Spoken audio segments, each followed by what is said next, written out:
नमस्कार दोस्तों, जय हिंद, वंदे मातरम। अपना सक्षम पॉइंट यूट्यूब चैनल पर एक बार फिर से आप सभी का हार्दिक स्वागत है।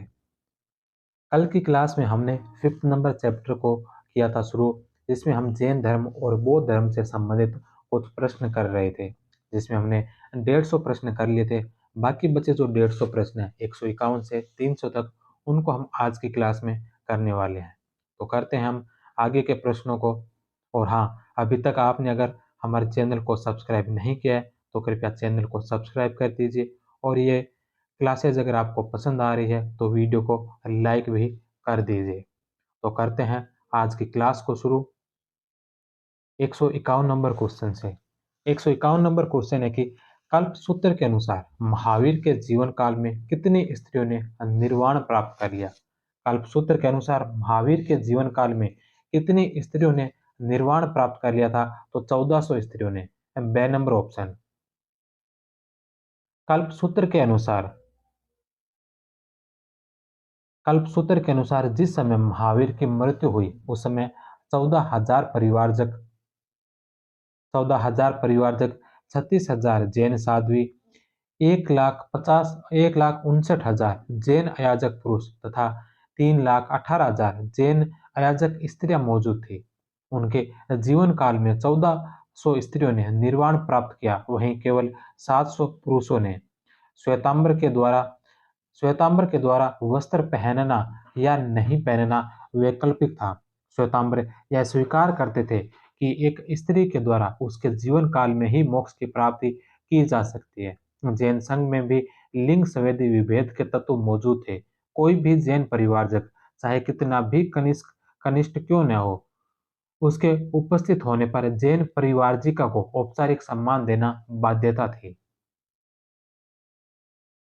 नेक्स्ट क्वेश्चन है कि आत्मा केवल जंतु और पादप जीवन पर संपदा नहीं है। आत्मा केवल जंतु और पादप जीवन की संपदा नहीं है, बल्कि शिलाओं, प्रवाहित जलधाराओं और अन्य अनेक प्राकृतिक वस्तुओं की भी है, जिन्हें अन्य धार्मिक संप्रदाय जीवित नहीं मानते।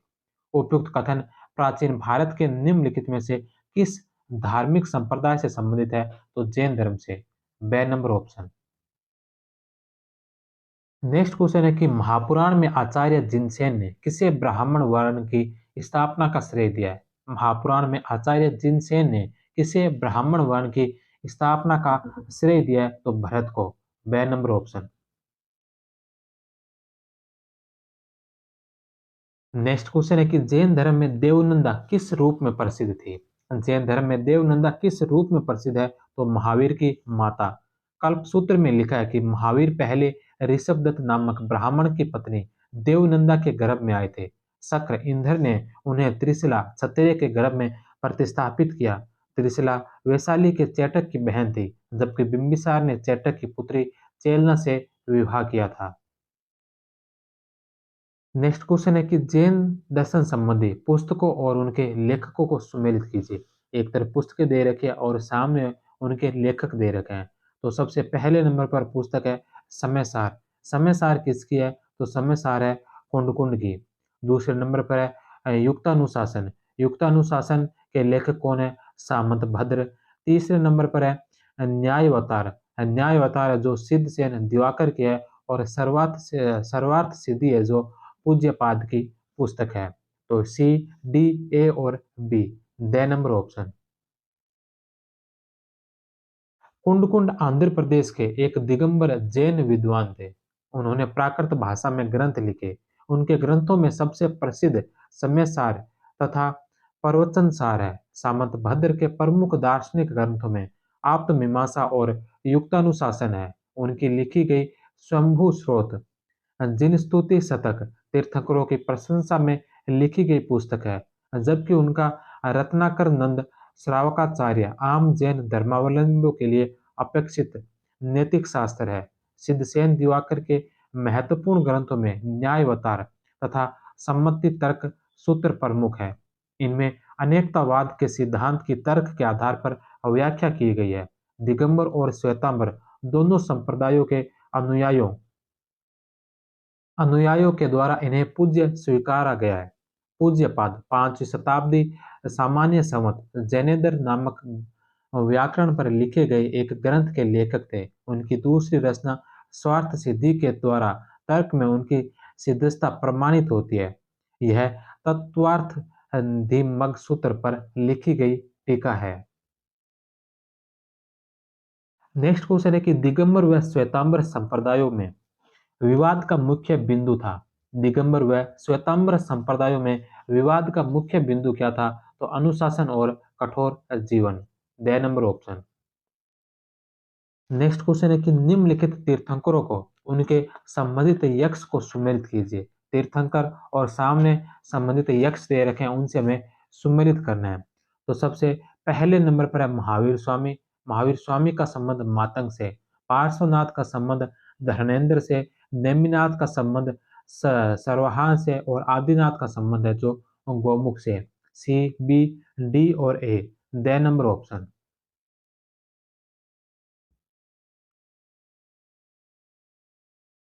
तीर्थंकर सामने यक्ष और यक्षिणी, ऋषभदेव या आदिनाथ, यक्ष गोमुख, यक्षिणी चक्रेश्वरी, अजीतनाथ महायक्ष, रोहिणी। तीसरे नंबर पर तीर्थंकर थे संभवनाथ, जिनके यक्ष त्रिमुख और यक्षिणी प्रज्ञप्ति। 22वें नंबर के तीर्थंकर नेमिनाथ, जिनके यक्ष सरवाहन और यक्षिणी कुसमांडिया अंबिका। पार्श्वनाथ की धर्मेंद्र और पद्मावती, महावीर की मातंग और सिद्धाइका या सिद्धाइनी। सभी 24 तीर्थंकरों से जुड़े यक्ष यक्षिणी का नाम ना तो महत्वपूर्ण है ना ही याद रखा जा सकता है, अतः पूरी सूची नहीं दी गई है। नेक्स्ट क्वेश्चन है कि निम्नलिखित तीर्थंकरों व उनके जन्म स्थान को सुमेलित कीजिए। तीर्थंकर दे रखे हैं और सामने उनके जन्म स्थान दे रखे हैं। ऋषभदेव, ऋषभदेव का जो जन्म हुआ था वह अयोध्या में हुआ था। शंभुनाथ का जन्म श्रावस्ती में। पद्मनाथ, पद्मनाथ का जो जन्म हुआ था कौशाम्बी में। और पार्श्वनाथ का जन्म हुआ था काशी में। डी, बी, सी और ए। नेक्स्ट क्वेश्चन है कि प्राचीनतम जैन कांस्य मूर्तियां विहार के किस स्थल से प्राप्त हुई है? प्राचीनतम जैन कांस्य मूर्तियां विहार के कौन से स्थल से प्राप्त हुई है? तो चौसा से। The number option. श्वेतांबर आगम का अंतिम संपादन किस जैन परिषद में किया गया है? श्वेतांबर आगम का अंतिम संपादन है जो कौन से जैन परिषद में किया गया? तो वल्लभी में। बे नंबर ऑप्शन। ऐपतिक, ओवायु और अवस्याका सूत्र किस राजा के धार्मिक विचारों को वर्णित करते हैं? अजात शत्रु को। छह नंबर ऑप्शन।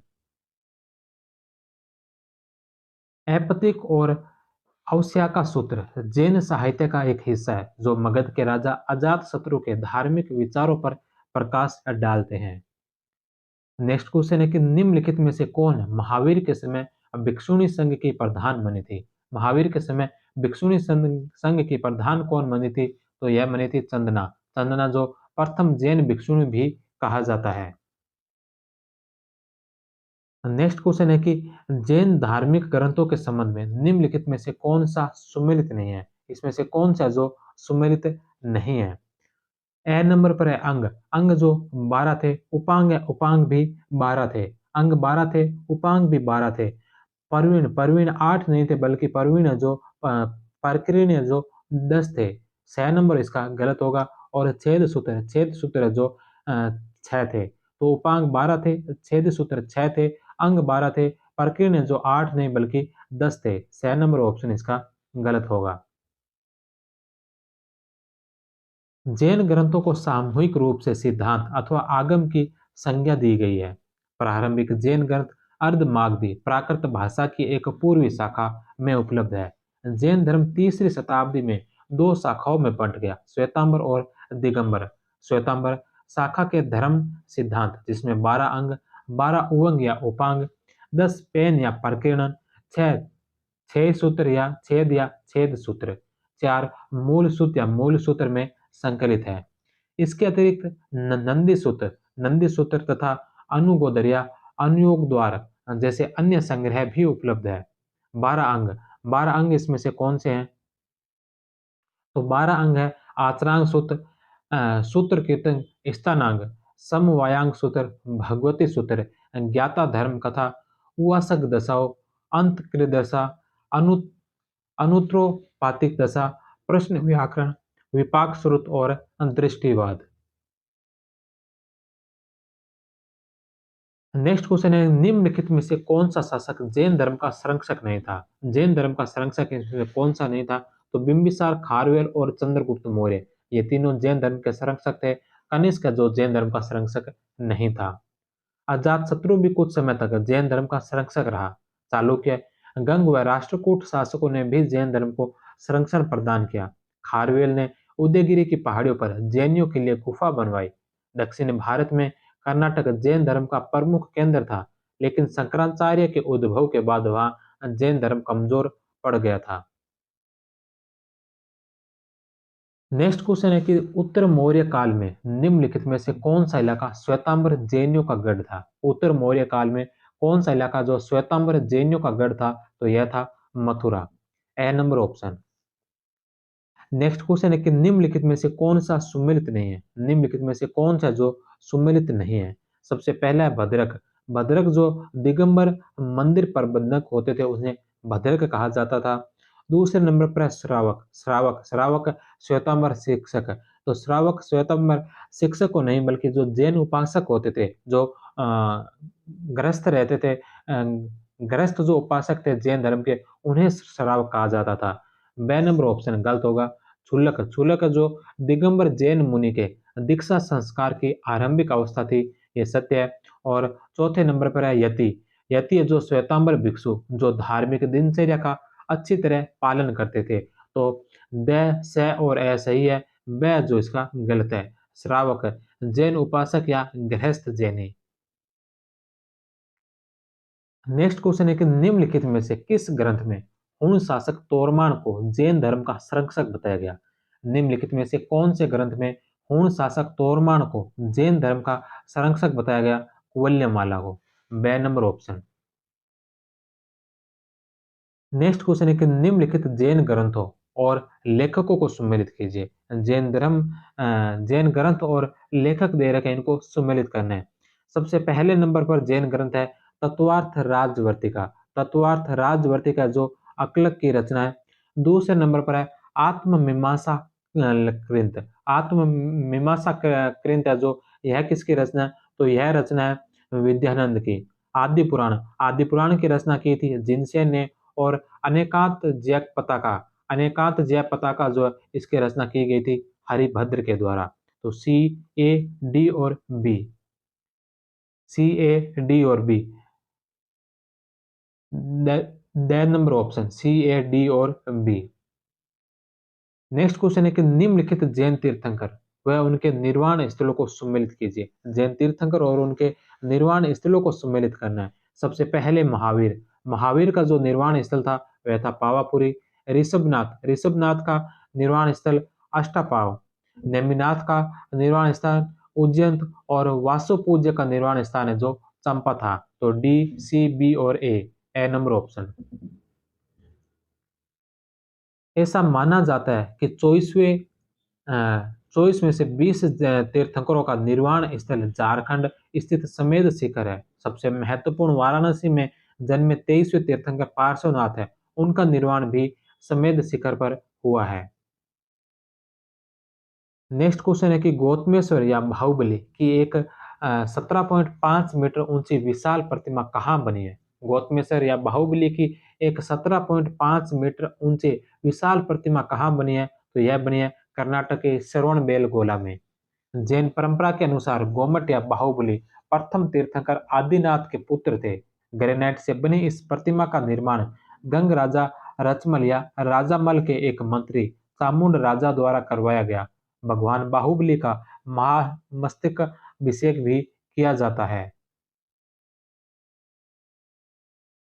नेक्स्ट क्वेश्चन है कि जैन धर्म की दक्षिणी भारत में नींव किसने रखी? दक्षिण भारत के अंदर जैन धर्म की नींव किसने रखी थी? तो यह रखी थी भद्रबाहु ने।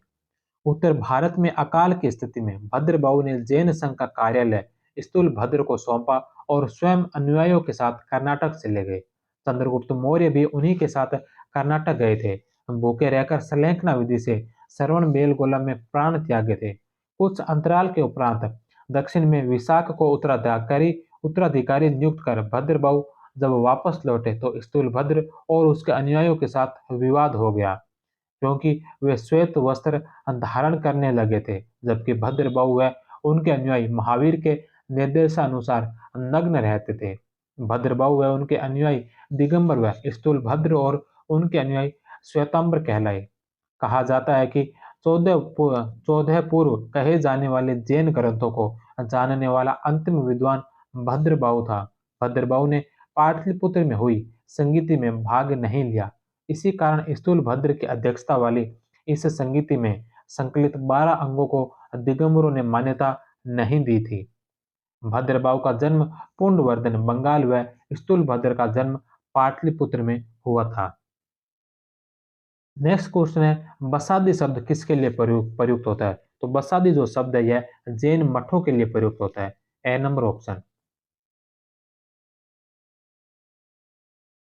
जैन दर्शन के संबंध में निम्नलिखित में से कौन से कथन सत्य है? जैन दर्शन के संबंध में निम्नलिखित में से कौन से कथन है जो सत्य कथन है? तो सबसे पहला है कि सृष्टि की रचना एक सार्वभौमिक सत्य से हुई है। सृष्टि की रचना एक सार्वभौमिक सत्य से हुई है, यह बात सत्य है।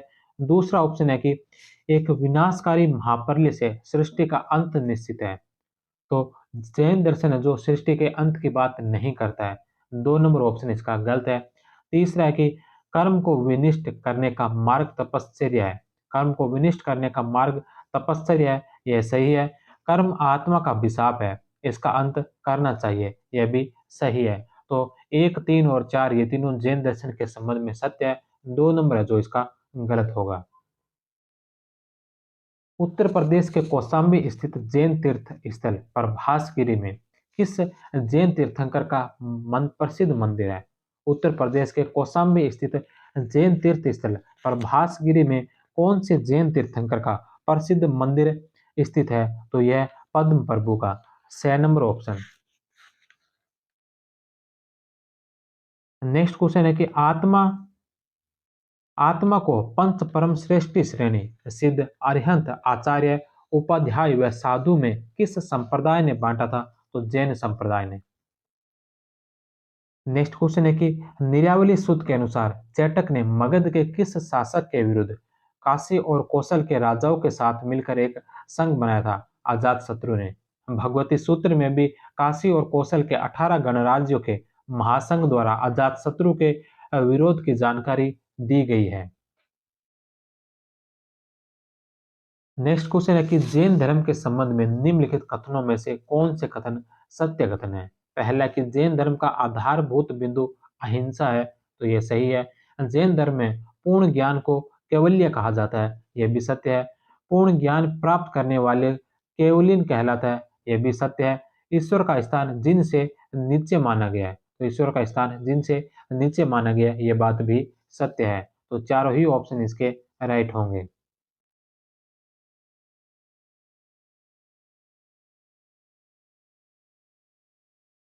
नेक्स्ट क्वेश्चन है कि वास्तविकता सत्यता अत्यंत जटिल है और इसके अनेक पहलू होते हैं। कौन सी अवधारणा है? तो यह अनेकत्ववाद अवधारणा। नेक्स्ट क्वेश्चन है कि प्रथम जैन संगीति के संबंध में कौन सा कथन सत्य नहीं है? प्रथम जैन संगीति के बारे में कौन सा कथन सत्य नहीं है? पहला कि इसका आयोजन 4वीं शताब्दी ईसा पूर्व में पाटलिपुत्र में हुआ था, यह सही है। इसकी अध्यक्षता भद्रबाहु ने की थी। तो प्रथम जैन संगीति की अध्यक्षता भद्रबाहु ने नहीं की थी। प्रथम जो जैन संगीति हुई थी इसकी अध्यक्षता स्थूलभद्र ने की थी। 2 नंबर ऑप्शन इसका गलत होगा। इसमें 12 अंगों का सर्वप्रथम संकलन हुआ। अ, चौथा ऑप्शन है कि जैन धर्म का श्वेतांबर और दिगंबर में विभाजन हुआ। तो ए, से और द सही है। बे नंबर जो इसका गलत होगा। 4वीं शताब्दी में चंद्रगुप्त मौर्य के काल में पाटलिपुत्र में आयोजित प्रथम जैन संगीति की अध्यक्षता स्थूलभद्र ने की, जिसमें 12 अंगों का संकलन हुआ। इसके अलावा सभी आगम का संकलन द्वितीय संगीति में हुआ। दिगंबर जैनों ने इस सभा का बहिष्कार किया था। नेक्स्ट क्वेश्चन है कि 6वीं शताब्दी में हुई जैन संगीति 6वीं शताब्दी में हुई जैन संगीति के संबंध में निम्नलिखित कथनों में से कौन सा सत्य नहीं है? कौन सा सत्य नहीं है? यह गुजरात के वल्लभी में आयोजित हुई, यह सत्य है। इसकी अध्यक्षता खांडिल्य ने की थी। तो जो 6वीं शताब्दी ईस्वी में जैन संगीत आयोजित हुई थी, इसकी अध्यक्षता खांडिल्य ने नहीं बल्कि इसकी अध्यक्षता की थी देवर्षि गणि समाज शर्मन ने। तो 2 नंबर ऑप्शन इसका गलत होगा। तीसरा कि यह सभा जैन धर्म का स्वरूप निश्चित करने के लिए बुलाई गई थी। और चौथा ऑप्शन है कि इस संगीति में जैन आगमों को अंतिम रूप से संकलित कर लिपिबद्ध किया गया था। तो ए, से और द इसके सही है और ब नंबर है जो इसका गलत होगा। वल्लभी में 6ठी शताब्दी में हुई जैन संगीति की अध्यक्षता देवर्षि गणि समाज शर्मण की अध्यक्षता में हुई। चौथी 5वीं शताब्दी के दौरान भी एक जैन सभा मथुरा व वल्लभी में हुई थी। मथुरा सभा की अध्यक्षता खांडिल्य या स्कंदिल और वल्लभी की सभा की अध्यक्षता नागार्जुन के द्वारा की गई थी। नेक्स्ट क्वेश्चन है कि किस संप्रदाय ने विद्या की 16 देवियों को विशेष महत्व दिया है? कौन से संप्रदाय में विद्या की 16 देवियों को विशेष महत्व दिया गया है? तो यह दिया गया है जैन संप्रदाय में। नेक्स्ट क्वेश्चन है कि बौद्ध स्तूप जगहपेट स्थित है। बौद्ध स्तूप जगहपेट कहाँ स्थित है? आंध्र प्रदेश में। नेक्स्ट क्वेश्चन है अनेकतावाद निम्नलिखित में से किसका केंद्रीय सिद्धांत व दर्शन है? अनेकतावाद है जो निम्नलिखित में से किसका केंद्रीय सिद्धांत और दर्शन है? जैन धर्म का। नेक्स्ट क्वेश्चन है जैन धर्म में कायोत्सर्ग क्या है? कायोत्सर्ग किसे कहा गया? मुद्रा को। अधिकांश तीर्थंकरों को कायोत्सर्ग या पद्मासन मुद्रा में दर्शाया गया है। नेक्स्ट क्वेश्चन है कि जैन धर्म में संलेखना का अर्थ क्या है? संलेखना का अर्थ है उपवास द्वारा प्राण त्यागना। भूखे रहकर प्राण त्यागने को संलेखना कहा गया। नेक्स्ट क्वेश्चन है कि निम्नलिखित में से कौन सा दर्शन जैन दर्शन से साम्यता रखता है? कौन सा दर्शन है जो जैन दर्शन से साम्यता रखता है? सांख्य दर्शन। नेक्स्ट क्वेश्चन यहाँ पर दो कथन दे रखे हैं, इनमें से बताना है कि कौन सा कथन है जो सही है। पहला कि जैन धर्म के अहिंसा पर अधिक बल ने कृषकों को जैन धर्म अपनाने से रोका, ये सही है। कृषि कार्य में कीट पतंगों की हत्या होना शामिल है, ये बात भी सत्य है। तो ए और आर दोनों सही है और आर ए की सही व्याख्या करता है, ए नंबर ऑप्शन। जैन दर्शन के संबंध में निम्नलिखित में से कौन सा सुमेलित नहीं है? पहला है कि आर्सव आर्सव है जो कर्मों का जीव में प्रविष्ट होने को आर्सव कहा गया, ये सही है। संवर संवर है जो कर्मों का जीव की ओर बहाव रुक जाना, जिसे संवर कहा गया। तीसरा है निर्जरा निर्जरा है पूर्व संचित कर्मों के समाप्त होने की अवस्था को निर्जरा कहा गया। सभी सुमेलित है, तो ये तीनों ही सुमेलित है, सभी सुमेलित है, द नंबर ऑप्शन। जैन धर्म में त्रिरत्न है, सम्यक दर्शन, सम्यक ज्ञान और सम्यक चरित्र। सम्यक दर्शन इसके 7 तत्व है, जीव, अजीव, आश्रव, बंध, संवर, निर्जरा और मोक्ष। जीव के 3 गुण है, चैतन्य, सुख और वीर्य या ऊर्जा। अजीव के 5 भेद है, पुद्गल, धर्म, अधर्म, आकाश और काल। काल को अनअस्तिकाय द्रव्य कहा जाता है, बाकी चारों अस्तिकाय द्रव्य कहलाते हैं। काल के अंतर्गत 2 अवधियां हैं, उच्च पीढ़ी और औस पीढ़ी। सम्यक ज्ञान इसके 5 भेद है, मति ज्ञान इंद्रियों द्वारा प्राप्त, श्रुत ज्ञान सुनकर प्राप्त ज्ञान, अवधि ज्ञान बिना इंद्रियों और मन के मन के एक सीमित क्षेत्र की वस्तु का प्रत्यक्ष ज्ञान, मन प्रिय ज्ञान दूसरों के मन का ज्ञान, केवल ज्ञान सर्वोच्च व पूर्ण ज्ञान। और तीसरा जो है सम्यक चरित्र। त्रिरत्नों में इस पर सर्वाधिक बल दिया गया है। भिक्षु व भिक्षुणियों के लिए पंच महावर्त अहिंसा, सत्य, अस्तेय, अपरिग्रह और ब्रह्मचर्य। अस्तेय का अर्थ है चोरी न करना, अपरिग्रह का अर्थ है आवश्यकता से अधिक संग्रह ना करना। नेक्स्ट क्वेश्चन है कि सबसे पुराने जैन ग्रंथ है, सबसे पुराने जैन ग्रंथ कौन से हैं? तो 14 पूर्व, ए नंबर ऑप्शन। नेक्स्ट क्वेश्चन है कि निम्नलिखित में से कौन सा कथन सत्य कथन है? पहला कि जैन धर्म के 2 मुख्य सिद्धांत स्यादवाद और अनेक्तवाद है। तो ये जैन धर्म के 2 मुख्य सिद्धांत है, स्यादवाद और अनेक्तवाद, यह बात सही है। दूसरा कि अनेक्तवाद के अनुसार प्रत्येक प्राणी में कई गुण होते हैं, वह स्थायी तत्व जो किसी वस्तु की प्रकृति का निर्माण करता है गुण कहलाता है। तो दोनों ही जो ऑप्शन इसके सही होंगे। स्यादवाद मूलतः स्यात शब्द से बना है जिसका अर्थ होता है संभवतः या हो सकता है, किंतु महावीर ने इस शब्द का प्रयोग जिस अर्थ में किया वह है सापेक्ष। इसका अर्थ है कि हमारे पास जो ज्ञान है वह निरपेक्ष न होकर सापेक्ष है। स्यादवाद की अभिव्यक्ति 7 प्रकार के वचन विन्यासों से होती है, जिसे सप्त भंग्य कहते हैं। नेक्स्ट क्वेश्चन है, स्थानकवासी संप्रदाय का संबंध है। स्थानकवासी संप्रदाय का संबंध किससे है? श्वेतांबरों से। स्थानकवासी श्वेतांबर जैन धर्म का एक संप्रदाय है, जिसकी स्थापना अलाउजी नामक एक व्यापारी ने लगभग 1653 में की थी, जो मानता है कि आत्मा निराकार है और इसलिए किसी भी मूर्ति की पूजा नहीं की जा सकती। यह संप्रदाय मूलतः 15वीं सदी के जैन सुधारक लोका की शिक्षाओं पर आधारित संप्रदाय का ही नया रूप है। इसके अलावा यापन्य, कूर्चक कर्नाटक में पुजेरा या डेरावासी भी जैनों के संप्रदाय है। नेक्स्ट क्वेश्चन है, सोनगिरी जैन तीर्थ क्षेत्र किस राज्य में स्थित है? सोनगिरी जैन तीर्थ क्षेत्र जो कौन से राज्य में स्थित है? मध्य प्रदेश में। नेक्स्ट क्वेश्चन है, निम्नलिखित में से किसका एक प्रचलित नाम तथागत भी है?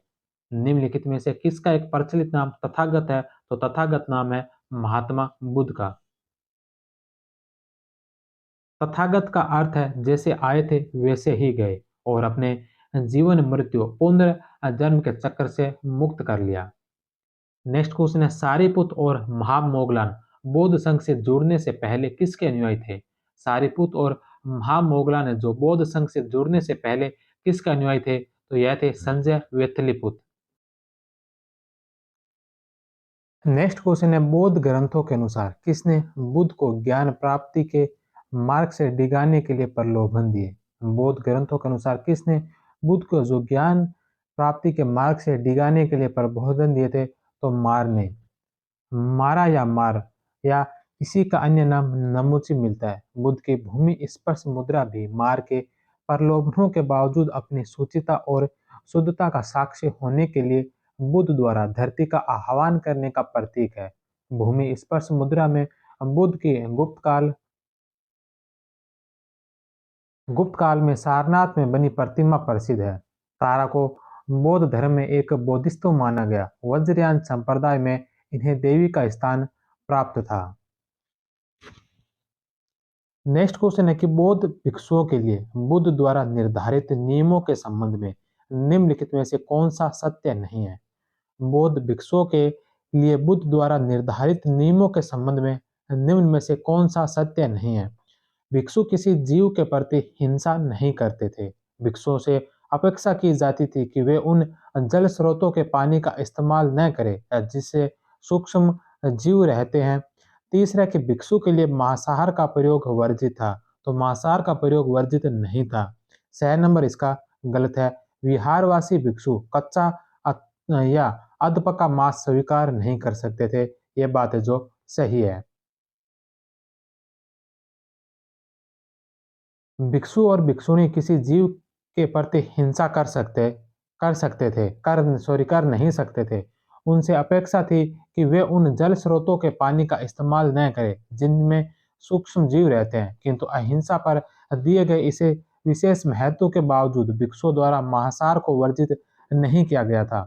स्वयं बुद्ध को जो अंतिम समय भोजन चुंदा नामक लोहार ने दिया था, उसमें कथित रूप से किसी प्रकार का मांस, सूकर मधु शामिल था। जब बुद्ध के रिश्तेदार देवदत्त ने उनसे शाकाहार को अनिवार्य घोषित करने का आग्रह किया, तो बुद्ध ने कथित रूप से ऐसा करने से इनकार कर दिया। भिक्षु और भिक्षुणी भोजन में मिले मांस या मछली खा सकते थे, बशर्ते भोजन के लिए मारे गए जीव की हत्या खास तौर पर उनको खिलाने के लिए किया गया हो, ऐसा न हो, और न देखा या न संदेह किया गया हो। किसी भी परिस्थिति में मनुष्य हाथी, सांप, कुत्ता, घोड़ा, सिंह, बाघ, चीता, लकड़बग्घा या भालू का मांस खाना वर्जित था। नेक्स्ट क्वेश्चन है कि निम्न में से कौन सा सुमेलित नहीं है? निम्नलिखित में से कौन सा जो सुमेलित नहीं है? थेर थेर बौद्ध भिक्षुओं को कहा गया। शरमण शरमण जो बौद्ध जैन बौद्ध या ऐसे किसी अन्य समुदाय का भिक्षु, उसे शरमण कहा गया। उपासक जो बौद्ध धर्म का साधारण अनुगामी जिसने गृह त्याग नहीं किया हो। परिवारजक परिवारजक शैव परंपरा के साधु, तो परिवारजक जो शैव परंपरा के साधु नहीं बल्कि परिवारजक जैन और बौद्ध भिक्षुओं के लिए प्रयुक्त शब्द है। ड नंबर ऑप्शन गलत होगा। नेक्स्ट क्वेश्चन है कि बौद्ध साहित्य में वर्णित चतुर्महायज्ञ को सुमेलित कीजिए। बौद्ध साहित्य में वर्णित चतुर महाराज को सम्मिलित कीजिए। धृतराष्ट्र धृतराष्ट्र कहाँ के महाराज थे? पूर्व दिशा के स्वामी। विरुद्ध दक्षिण दिशा का स्वामी। विरूपाक्ष जो पश्चिम दिशा का स्वामी और वैश्रवण जो उत्तर दिशा का स्वामी था। तो A B C D, A number option. Next question है कि सुत विभंग और खंडक, सुत विभंग और खंडक किसके दो प्रमुख भाग है? तो यह विनय पिटक के भाग। बे नंबर ऑप्शन। विनय पिटक के दो मुख्य भाग है, सुत विभंग और दूसरा खंडक। इसके अतिरिक्त परिवार संज्ञा वाली एक अनुकर्मिका भी है। सुत विभंग में पातिमोक्ष प्रतिमोक्ष की सूची दी गई है, जिनमें 227 बौद्ध भिक्षुओं के लिए तथा 331 बौद्ध भिक्षुओं के लिए पृथक पृथक संघ नियमों का संकलन किया गया है। प्रतिमोक्ष को अमावस्या तथा पूर्णिमा की तिथियों पर उपोस्त कहलाने वाले अनुष्ठान के अवसर पर बौद्ध भिक्षुओं द्वारा सभा में पढ़ा जाता था। खंडक के अंतर्गत महावग और चुलवग आते हैं। संघ के लिए नियम बुद्ध की जीवनी से जुड़ी घटनाओं के अवृत भिक्षुणी संघ की स्थापना तथा प्रथम और द्वितीय संगीतियों के व्रत इसी भाग में रखे गए हैं। विनय के नियमों में वही बातें आती है जिसके अनुसार किसी भिक्षु या भिक्षुणी को कब और क्या आहार लेना चाहिए, किस प्रकार संवाद करना चाहिए, क्या पहनना चाहिए अथवा किस प्रकार दूसरों से व्यवहार करना चाहिए। संघ के सामुदायिक जीवन से जुड़े नियमों को भी परिभाषित किया गया है। उदाहरण के लिए संघ के आंतरिक विवाद को सुलझाने के लिए नियम भी बनाए गए हैं। नेक्स्ट क्वेश्चन है कि जब कोई भिक्षु अपने घर का परित्याग कर किसी बौद्ध आचार्य के अधीन एक परिवारजक जीवन प्रारंभ करने का निर्णय लेता है, उस संस्कार को कहते हैं। जब कोई भिक्षु अपने घर का परित्याग कर किसी बौद्ध आचार्य के अधीन एक परिवारजक जीवन प्रारंभ करने का निर्णय लेते हैं, तो उस संस्कार को क्या कहते हैं? तो उसे कहा जाता है परवज्या। जब कोई भिक्षु अपने घर का परित्याग कर किसी बौद्ध आचार्य के अधीन एक परिवारजक जीवन प्रारंभ करने का निर्णय लेता है, उस संस्कार को पवज्य या परवज्य कहा जाता है। इस अवसर पर वह अपने केशों का त्याग कर गेरुए वस्त्र धारण कर लेता है। तत्पश्चात वह बुद्ध धम्म तथा संघ के शरणागत होने की शपथ लेता है। साथ में उसे 10 अतिरिक्त शपथ लेने पड़ते हैं। नेक्स्ट क्वेश्चन है कि बौद्ध संघ की स्थायी सदस्यता ग्रहण करने के अवसर को कहा जाता है। बौद्ध संघ की स्थायी सदस्यता ग्रहण करने को अवसर को उपसंपदा कहा गया। सही नंबर ऑप्शन। बौद्ध संघ की स्थायी सदस्यता ग्रहण करने के अवसर को उपसंपदा की संज्ञा दी जाती है, जिसके बाद उसे धर्म विशिक्त स्वीकार कर लिया जाता है।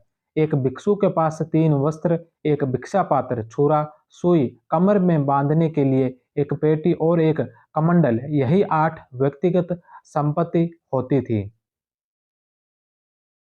नेक्स्ट क्वेश्चन है कि उपोस्त नामक अनुष्ठान कब आयोजित किया जाता था? तो उपोस्त नामक जो ये अनुष्ठान है, यह कब आयोजित किया जाता था? तो यह किया जाता था जेठ पूर्णिमा व अमावस्या को। सही नंबर ऑप्शन। जेठ पूर्णिमा और अमावस्या को उस क्षेत्र में रहने वाले संघ के सभी सदस्य उपोस्त नामक अनुष्ठान में एकत्रित होते थे। संघ के सभी सदस्यों की इस सभा में पातिमोक्ष के नियमों को दोहराया जाता था। प्रतिमोक्ष के अंतर्गत संघ के आचरण को भंग करने की सामान्य और गंभीर परिस्थितियां चिन्हित की गई है। नेक्स्ट क्वेश्चन है कि बौद्ध संघ के आचरण नियमों को भंग करने संबंधित 4 प्रमुख अपराधों को कहा जाता है। बौद्ध संघ के आचरण नियमों को भंग करने संबंधित 4 प्रमुख अपराधों को क्या कहा जाता है? पराजिक। बे नंबर ऑप्शन।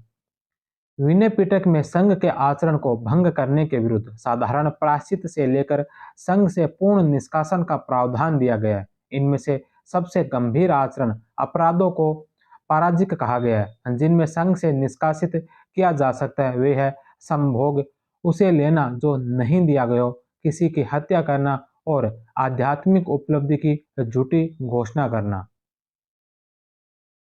नेक्स्ट क्वेश्चन है कि निम्नलिखित कथनों में से कौन सा कथन सत्य कथन है? पहला कि बौद्ध धर्म में मध्यम मार्ग की अवधारणा मानव जीवन के समस्त दुखों को खत्म करने वाली है। बौद्ध धर्म में मध्यम मार्ग की अवधारणा मानव जीवन के समस्त दुखों को खत्म करने वाली है। दूसरा, बौद्ध धर्म ज्ञान प्राप्ति हेतु अतिवाद का समर्थन नहीं करता, यह भी सही है। तीसरा कि जैन धर्म में मध्यम मार्ग की बजाय कठोर तपश्चर्या पर बल दिया गया है, तो यह बात भी सत्य है। तीनों ही ऑप्शन इसके राइट होंगे। नेक्स्ट क्वेश्चन है कि बौद्ध मान्यता के अनुसार बुद्ध के सबसे पहले गृहस्थ अनुयायी कौन थे? बुद्ध के सबसे पहले गृहस्थ अनुयायी कौन थे? तो वे थे तपस्सु और भल्लिक। ए नंबर ऑप्शन। बौद्ध धर्म के अनुयायियों के समक्ष दोनों विकल्प उपलब्ध थे। या तो वे संघ के सदस्य रह सकते थे या संघ के बाहर सामान्य उपासकों के रूप में गृहस्थी में। बौद्ध मान्यता के अनुसार बुद्ध के सबसे पहले गृहस्थ अनुयायी तपस्सु और भल्लिक नामक दो व्यवसायी कहे गए हैं। कालांतर में इन वर्ग के अनुयायियों की संख्या बढ़ती चली गई। इस श्रेणी के पुरुष अनुयायियों को उपासक तथा महिला अनुयायियों को उपासिका कहा जाता था। उपासक या उपासिका बौद्ध धर्म के वैसे सदस्य थे जो बुद्ध धम्म तथा संघ के शरणागत होने की शपथ लेते थे। केवल संघीय शपथों से वे मुक्त होते थे। इस श्रेणी के लिए अपेक्षित आचरण संबंधी 5 शपथ इस प्रकार थे। किसी जीव को हानि न पहुंचाना, ऐसा कुछ भी न लेना जिसे दिया नहीं गया हो, अनैतिक शारीरिक संबंधों से दूर रहना, मिथ्या वचन नहीं बोलना और नशापान नहीं करना। ऐसे भी कुछ उदाहरण हैं जब किसी उपासक या उपासिका को मात्र बौद्ध सिद्धांतों का अनुशीलन करके, उदाहरणतः बुद्ध के पिता, संघ की सदस्यता लिए बिना अहरत की स्थिति को प्राप्त हो गई थी। नेक्स्ट क्वेश्चन है कि महामंगल सूत्र में एक व्यक्ति के अपने माता पिता, पत्नी और बच्चों के प्रति दायित्व का बोध कराया गया। यह निम्नलिखित में से किसमें वर्णित है? तो यह वर्णित है संयुक्त निकाय में। संयुक्त निकाय या संयुक्त निकाय के महामंगल सूत्र में एक व्यक्ति के अपने माता पिता, पत्नी और बच्चों के प्रति दायित्व का बोध कराया गया। अंगुत्तर निकाय में संकलित बुद्ध के द्वारा अनाथ पिंडक की पुत्र वधु को दिए गए उपदेश के माध्यम से यह अनुमान लगाया जा सकता है कि बौद्ध दर्शन एक पत्नी से किस प्रकार के उचित अनुचित व्यवहार की अपेक्षा रखता है। नेक्स्ट क्वेश्चन है कि अंगुत्तर निकाय में लिखा है कि जब कोई व्यक्ति संघ में प्रवेश पा लेता है तब वह व्यवनियति हो जाता है। यहाँ व्यवनियति का अर्थ क्या है? तो व्यवनियति का अर्थ है वर्ण विहीन।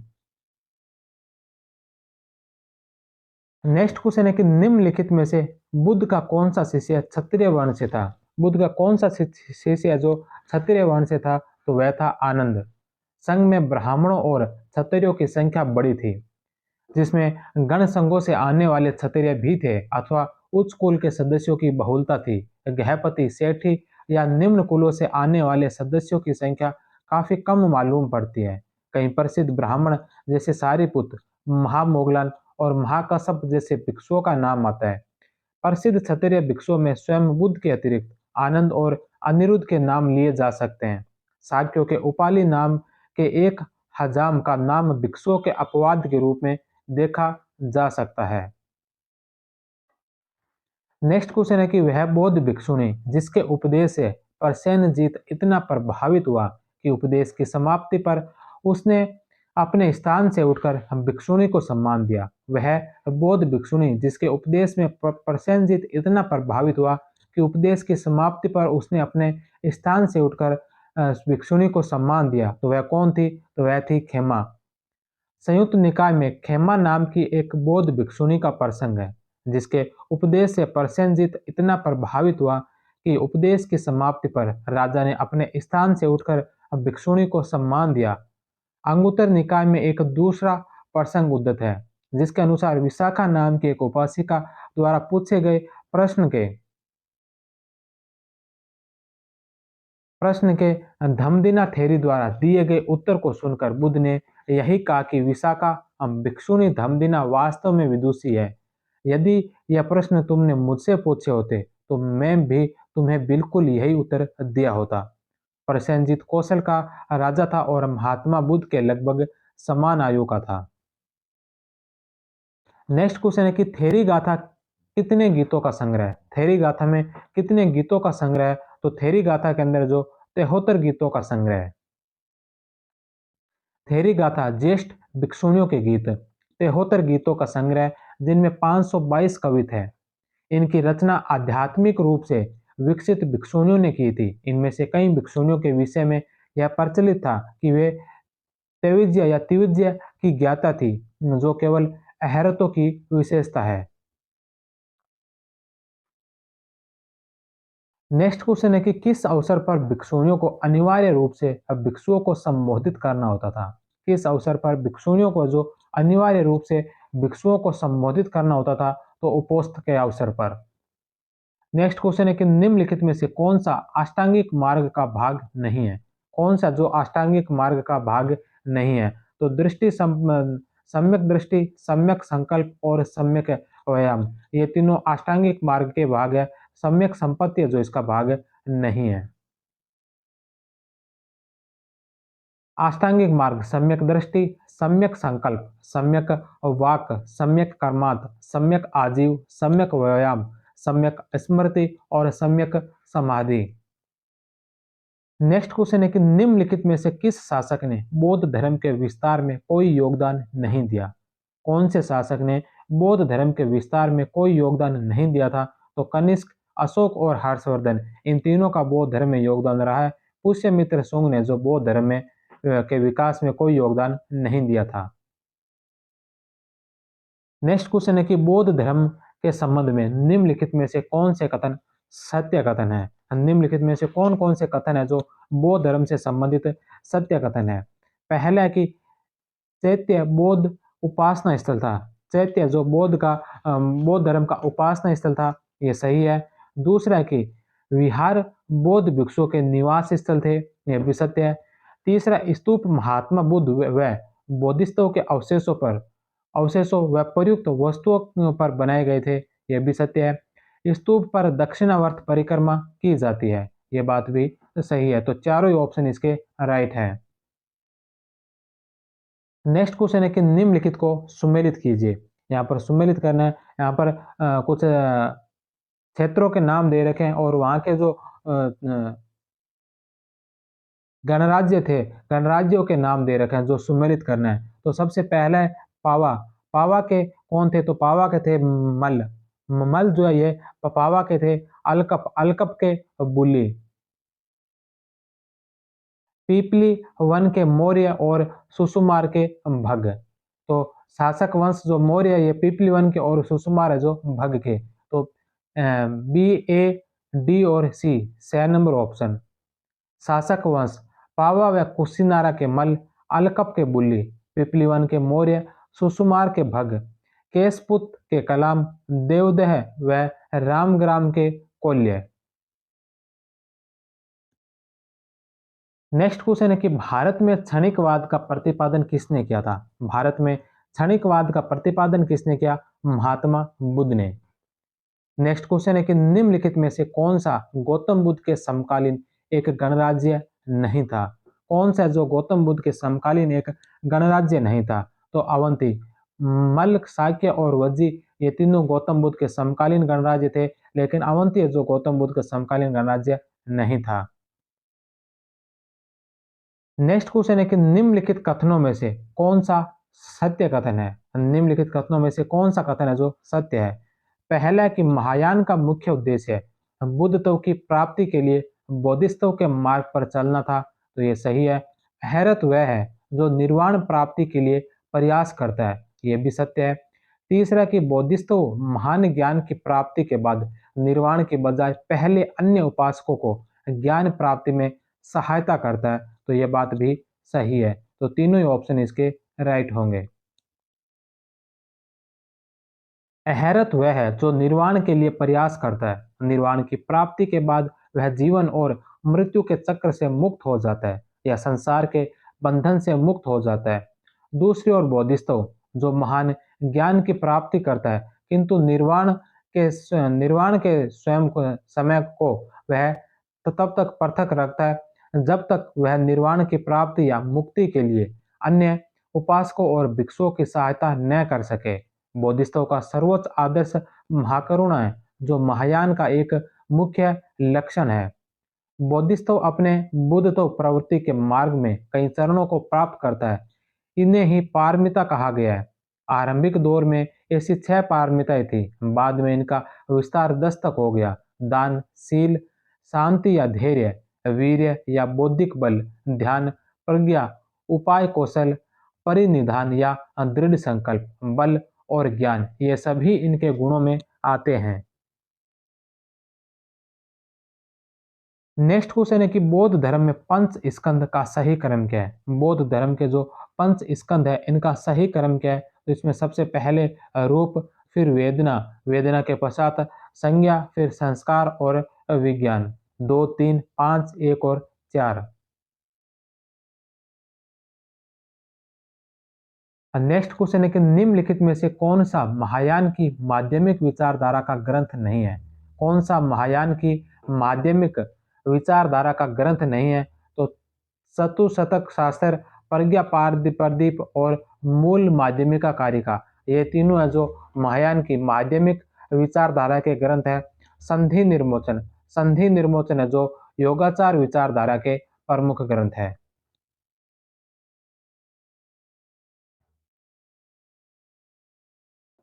संधि निर्मोचन सूत्र और लंकावतार सूत्र महायान शाखा की योगाचार विचारधारा के प्रमुख ग्रंथ है। योगाचार विचारधारा में योग को अंतिम लक्ष्य की प्राप्ति का मुख्य साधन माना गया है।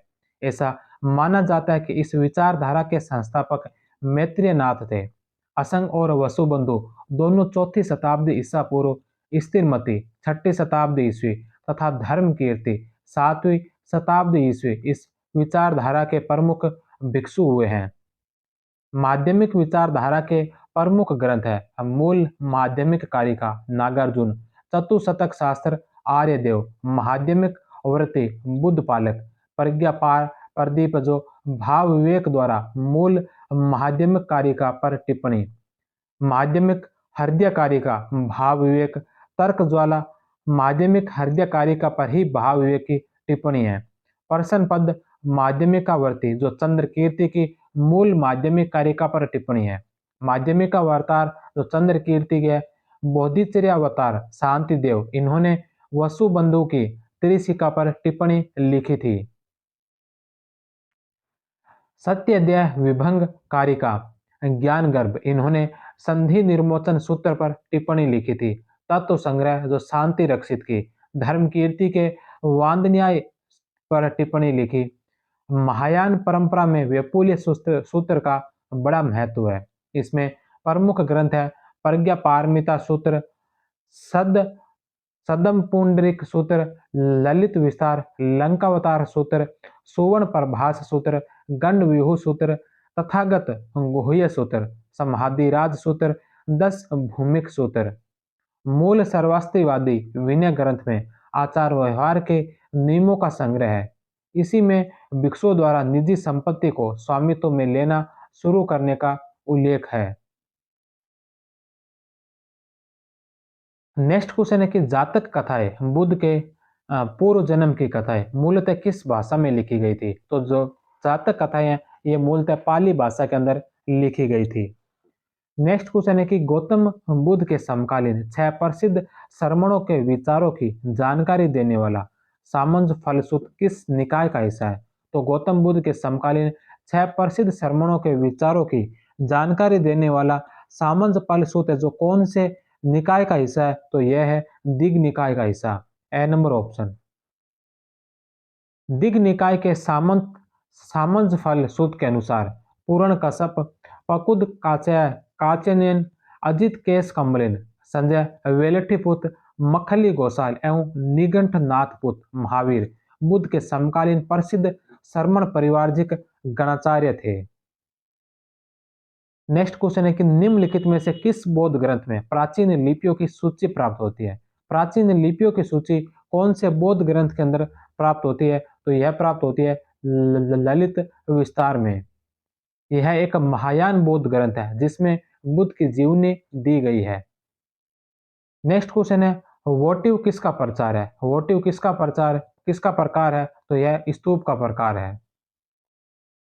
बौद्ध धर्म में 5 तरह के स्तूपों का निर्माण हुआ है: शारीरिक, परिभोगिका, उद्देशिका, प्रतीकात्मक और मनोती। मनोती स्तूप को वोटिव भी कहा जाता है।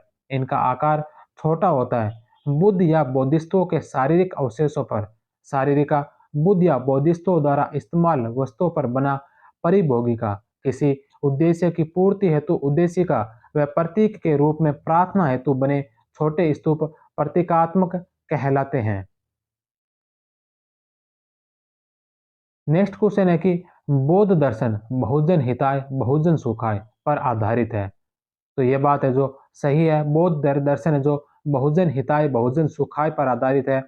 और दूसरा कि बुद्ध बहुसंख्यक जन को उनकी उसकी परेशानी से मुक्ति दिलाना चाहते थे। तो ये बात भी सही है। तो ए और आर दोनों सही है और आर ए की सही व्याख्या करता है। ए नंबर ऑप्शन।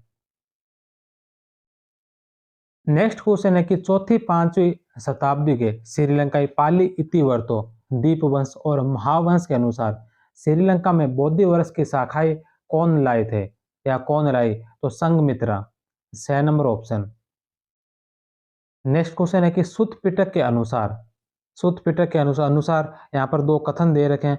पहला है कि जगत सतत परिवर्तनशील तथा नश्वर है, यह भाव शून्य भी है और इसमें कुछ भी स्थायी या शाश्वत नहीं है। तो यह बात सही है। दूसरा है कि कठोर तप तथा आत्म संलग्नता के बीच सामंजस्य के पथ का अनुसरण करते हुए मनुष्य लौकिक दुखों से पार पा सकता है। तो यह बात भी सत्य है, लेकिन यह कारण जो इस कथन का सही कारण नहीं है। तो ए और आर दोनों सत्य है, किंतु आर ए की सही व्याख्या नहीं है। बी नंबर ऑप्शन इसका राइट होगा। नेक्स्ट क्वेश्चन है कि महात्मा बुद्ध एक अवतार या देवता के रूप में स्थापित करने में किस शासक का काल महत्वपूर्ण है? महात्मा बुद्ध एक अवतार या देवता के रूप में स्थापित करने में किस शासक का काल है जो महत्वपूर्ण काल है? तो यह कनिष्क का काल। The number option. Next question है कि बौद्ध दर्शन के निम्नलिखित 4 आर्य सत्यों का सही क्रम क्या है? बौद्ध दर्शन के जो 4 आर्य सत्य है इसका सही क्रम क्या है? तो पहला दुख है, उसके पश्चात दुख समुदय, उसके पश्चात दुख निरोध और चौथे नंबर पर आएगा दुख निरोध गामिनी प्रतिपदा। तो 1, 2, 4 और 3 ए नंबर ऑप्शन। नेक्स्ट क्वेश्चन है नेति प्रकरण ग्रंथ किसके उपदेशों से संबंधित है? नेति प्रकरण ग्रंथ है जो किसके उपदेशों से संबंधित है? तो यह महात्मा बुद्ध के उपदेशों से। नेक्स्ट क्वेश्चन है कि बौद्ध धर्म के अनुयायी बनने वाले मगध के पहले शासक थे। बौद्ध धर्म के अनुयायी बनने वाले मगध के पहले शासक कौन थे? बिंबिसार। नेक्स्ट क्वेश्चन है कि महात्मा बुद्ध का परिनिर्वाण किस महाजनपद में हुआ था? तो महात्मा बुद्ध का महापरिनिर्वाण है जो कौन से महाजनपद में हुआ था? तो यह हुआ था मल के अंदर। मल की राजधानी कुशीनगर में महात्मा बुद्ध का महापरिनिर्वाण हुआ था। नेक्स्ट क्वेश्चन है कि धान्य कटक जो महासंगिकों के अधीन एक प्रमुख बौद्ध केंद्र के रूप में विकसित हुआ, निम्नलिखित में से किस एक क्षेत्र में अवस्थित है?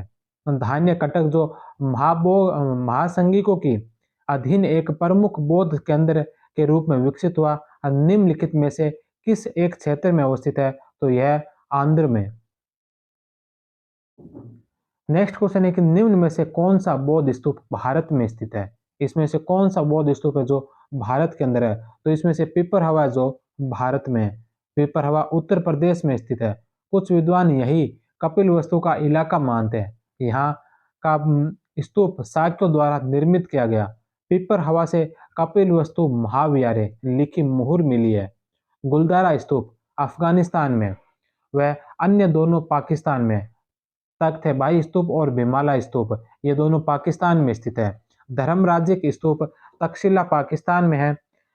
स्थानीय लोग इसे चिरतोप कहते हैं और वाराणसी के निकट भी है। गांधार के माणिकेला गांधार के माणिकेला और जमलगढ़ी में भी स्तूप निर्मित है। सहा की डेहरी पाकिस्तान स्तूप एक प्रसिद्ध बौद्ध स्तूप है जहां पूरा अवशेषों में धातु मंजूषा में बुद्ध की आकृति ब्रह्मा व इंद्र की आकृतियों के साथ अंकित है। ऐसी मान्यता है कि ब्रह्मा ने 3 बार बुद्ध से अपने ज्ञान का प्रकाश फैलाने की प्रार्थना की थी। नेक्स्ट क्वेश्चन है कि महात्मा बुद्ध के जन्म व मृत्यु की तिथियों के निर्धारण में किस परंपरा का महत्व अधिक है? महात्मा बुद्ध की जन्म व मृत्यु की तिथियों के निर्धारण में कौन सी परंपरा का महत्व अधिक है? तो चीनी परंपरा। नेक्स्ट क्वेश्चन है काकना काकनाद बोट तथा बोट श्री पर्वत किस बौद्ध स्तूप के नाम है? काकनाद बोट और बोट श्री पर्वत कौन से बौद्ध स्तूप के नाम है? तो यह सांची बौद्ध स्तूप के नाम।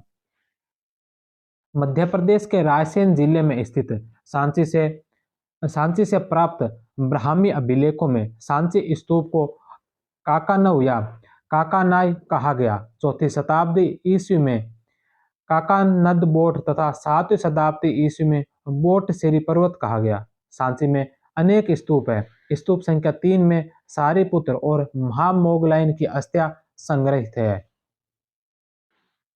नेक्स्ट क्वेश्चन है कि निम्नलिखित में से किस स्थान पर मिले बौद्ध स्तूप को अध अदलक महाचैत्य कहा गया? कौन से बौद्ध स्तूप का जो अदलक महाचैत्य कहा गया? तो यह कहा गया कर्नाटक के कंगनहल्ली से प्राप्त बौद्ध स्तूप को। नेक्स्ट क्वेश्चन है कि बौद्ध धर्म से संबंधित कोडिविंते या महाकाली गुफाएं कौन से राज्य में? बौद्ध धर्म से संबंधित कोडिविंते या महाकाली गुफाएं कौन से राज्य में? महाराष्ट्र में। कार्ले, भाजा, तुलजा, अजंता, नासिक, बेदसा, कन्हेरी, लेण्याद्री, शिवनेरी और पित्तलखोरा भी महाराष्ट्र में स्थित है जहां बौद्ध धर्म से संबंधित गुफाएं हैं। उदयगिरी व खंडगिरी की जैन गुफाएं ओडिशा के पुरी जिले में स्थित है। गुंटुपल्ली बुद्धिस्ट गुफाएं आंध्र प्रदेश में स्थित है। नेक्स्ट क्वेश्चन है कि निम्नलिखित में से किससे यह स्पष्ट होता है कि जाति शिल्प से कठोरता बहुत गहरे तक से जुड़ी हुई है? किससे यह स्पष्ट होता है कि जाति शिल्प से कठोरता बहुत गहरे तक जुड़ी हुई है? तो 10 ब्राह्मण जातकों से। नेक्स्ट क्वेश्चन है कि निम्नलिखित में से बुद्ध के जीवन से जुड़ी कौन सी घटना बुद्ध के जीवन से जुड़ी कौन सी घटना के लिए सोती हुई माया के दृश्य के शीर्ष भाग में एक सफेद हाथी का प्रतीक के रूप में इस्तेमाल किया गया है? तो बुद्ध के जीवन से जुड़ी कौन सी घटना है जिसके लिए सोती हुई माया के दृश्य के शीर्ष भाग में एक सफेद हाथी का प्रतीक के रूप में इस्तेमाल किया गया है? तो वह अवक्रांति, ए नंबर ऑप्शन। अवक्रांति बुद्ध का गर्भ में आना, महाभिनिष्क्रमण बुद्ध का गृह त्याग, संबोधि बुद्ध का ज्ञान प्राप्त करना और धर्म चक्र परिवर्तन बुद्ध का ज्ञान प्राप्त उपरांत प्रथम उपदेश देना और महापरिनिर्वाण जो बुद्ध की मृत्यु। धर्मचक्र परिवर्तन में ही अष्टांगिक मार्ग की संकल्पना की जानकारी दी गई है। नेक्स्ट क्वेश्चन है कि बौद्ध धर्म का संबंध में निम्नलिखित में से कौन सा कथन सत्य नहीं है? बौद्ध धर्म के संबंध में कौन सा कथन है जो सत्य नहीं है? पहला है कि बौद्ध ग्रंथों में क्षत्रियों का स्थान ब्राह्मणों से ऊंचा माना गया है, तो यह सही है। बौद्ध धर्म ने ब्राह्मण वर्ग की सर्वोच्च सामाजिक कोटि को चुनौती दी है, यह भी सही है। तीसरा कि किसी भी वर्ग के प्रति अस्पृश्यता को अस्वीकार किया गया है, यह बात भी सत्य है। और चौथा है कि सभी प्रकार के शिल्पों को सम्मान माना, तो सभी प्रकार के शिल्पों को सम्मान नहीं बल्कि कुछ शिल्पों को निम्न भी माना गया है, तो द नंबर इसका असत्य होगा। नेक्स्ट क्वेश्चन है कि स्तूप के संबंध में निम्नलिखित में से कौन से कथन सत्य है? स्तूपों के संबंध में निम्नलिखित में से कौन से कथन है जो सत्य कथन है? पहला है कि महात्मा बुद्ध ने आनंद के आग्रह पर अपने अस्थि अवशेषों पर स्तूप निर्माण का आदेश दिया था, यह सही है। दूसरा कि स्तूप निर्माण प्रथा प्राक बौद्ध काल में भी उपस्थित थी। स्तूप निर्माण प्रथा है जो प्राक बौद्ध काल में भी अवस्थित थी, यह बात सही है। तीसरा कि जैनियों ने भी प्रारंभिक काल में स्मारक के रूप में स्तूप निर्मित किए थे, तो ये बात भी सत्य है। तीनों ही ऑप्शन इसके राइट होंगे, द नंबर ऑप्शन।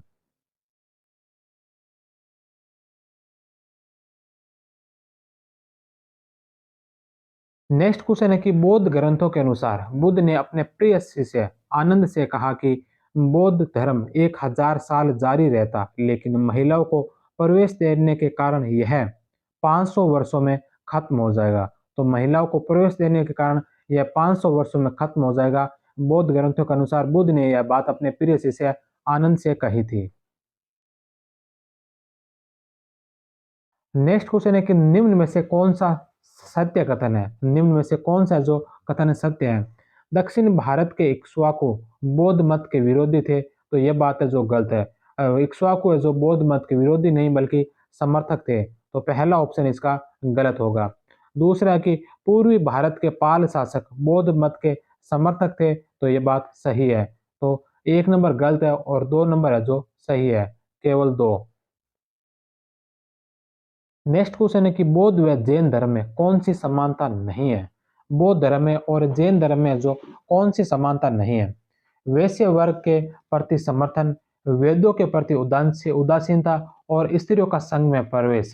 ये तीनों बात है जो बौद्ध और जैन धर्म दोनों में समान है, लेकिन कठोर तप के संदर्भ में जो दोनों के विचार अलग अलग है। तो द नंबर ऑप्शन है जो इसका गलत होगा, यह समानता नहीं है। नेक्स्ट क्वेश्चन है कि महासंघिक संप्रदाय का उदय कहाँ हुआ? तो महासंघिक संप्रदाय का जो उदय हुआ था यह हुआ था वैशाली के अंदर। वैशाली, दो नंबर ऑप्शन। नेक्स्ट क्वेश्चन है कि महायान बौद्ध मत के में बोधिसत्व अवलोकितेश्वर को किस अन्य नाम से भी जाना जाता है? महायान बौद्ध मत में बोधिसत्व अवलोकितेश्वर को किस अन्य नाम से जाना जाता है? पद्म पाणी, ए नंबर ऑप्शन। बोधिसत्व अवलोकितेश्वर का प्रसिद्ध चित्र अजंता की गुफा संख्या 1 में चित्रित है। बोधिसत्व वज्रपाणी के चित्र की अजंता की कई गुफाओं में है। कन्हेरी बंबई के पास की एक गुफा में अवलोकितेश्वर की 11 सिरों वाली मूर्ति स्थित है। नेक्स्ट क्वेश्चन है कि भगवान बुद्ध भी क्षत्रिय थे, मैं भी क्षत्रिय। भगवान भगवापी खत्रियो अहमपी खत्रियो कहकर किसने बुद्ध के अवशेषों की मांग की? तो यह मांग की थी अजात शत्रु ने। इसी प्रकार एक अन्य वाक्य मध्यम निकाय में भी है, भगवापी कौशल को अहमपी कौशल को। भगवान भी बुद्ध भी कौशल के हैं और मैं भी कौशल का।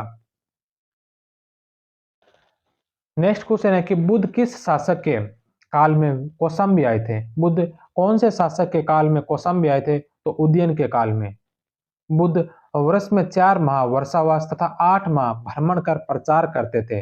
बुद्ध ने 9वें वर्षावास हेतु कौशाम्बी पधारे थे। पहला वर्षावास सारनाथ में, दूसरा, तीसरा व चौथा राजगृह में, 15वां कपिलवस्तु में, अंतिम वर्षावास वैशाली में, वैशाली के बेलूग्राम विहार में, और सर्वाधिक वर्षावास 25 वर्षावास है जो श्रावस्ती में व्यतीत किए थे।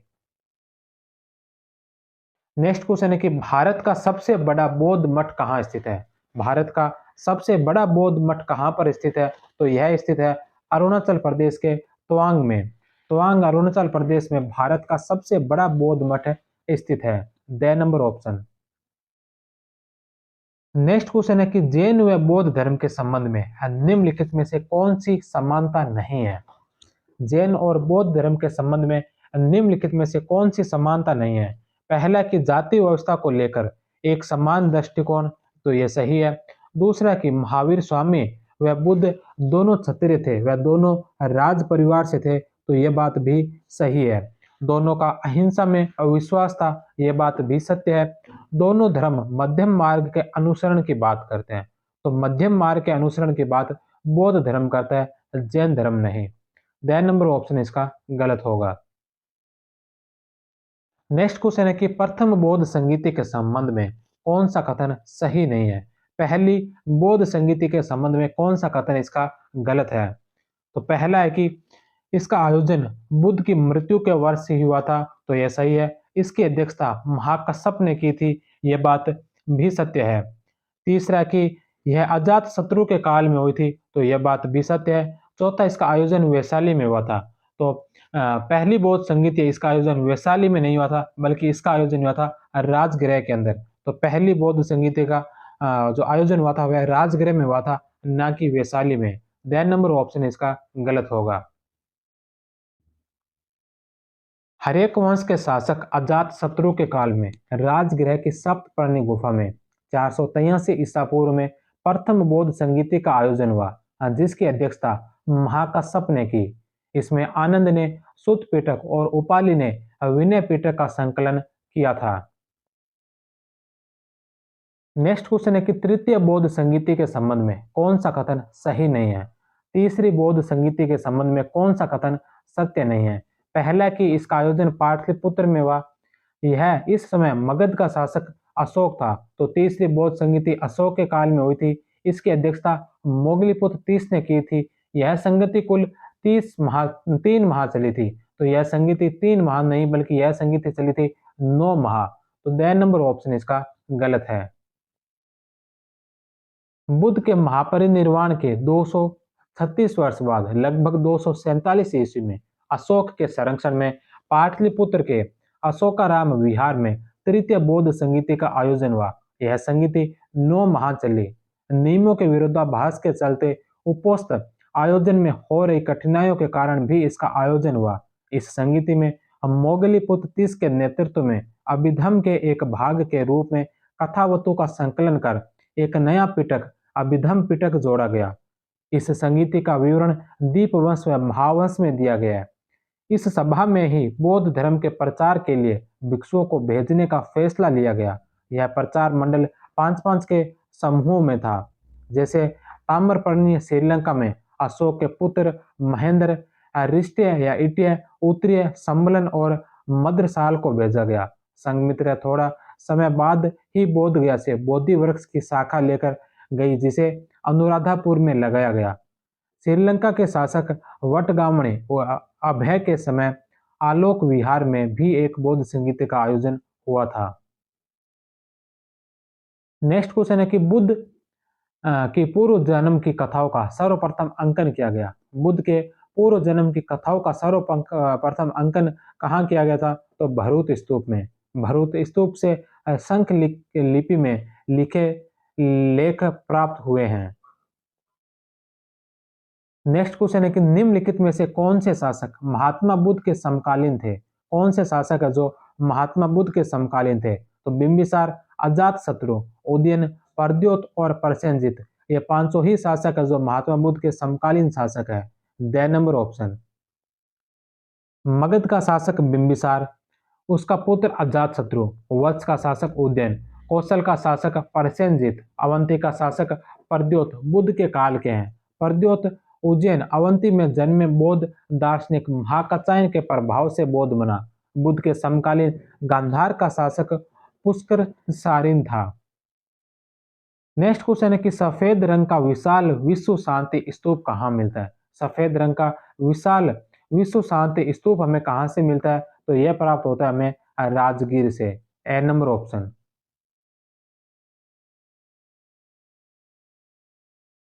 नेक्स्ट क्वेश्चन है कि किस विद्वान को बौद्ध धर्म का लूथर माना जाता है? कौन से विद्वान को जो बौद्ध धर्म का लूथर माना जाता है? तो यह माना जाता है नागार्जुन को। The number option. Next question है कि बौद्ध संप्रदायों के संबंध में निम्नलिखित में से कौन से कथन सही कथन है? बौद्ध संप्रदाय के बारे में कौन से कथन सही है? तो पहला है कि महासंगिक संप्रदाय से महायान का उदय हुआ। महायान का उदय महासंगिक संप्रदाय से हुआ, तो यह बात सत्य है। दूसरा कि लोकोत्तरवादी का संबंध बौद्ध धर्म के महासंगिक संप्रदाय से है, तो यह बात भी सत्य है। तीसरा वैभाषिक व सौत्रांतिक महायान के प्रमुख संप्रदाय है। तो वैभाषिक और सौत्रांतिक जो महायान के नहीं बल्कि हीनयान के प्रमुख संप्रदाय है। 3 नंबर इसका गलत होगा। और चौथा, महायान परंपरा में हीनयान के बजाय थेरवादी कहने पर बल दिया गया, तो यह बात भी गलत है। तो इसमें सत्य कथन पूछा है 1 और 2। 1 और 2 ए नंबर ऑप्शन। स्थविर से हीनयान का उदय हुआ।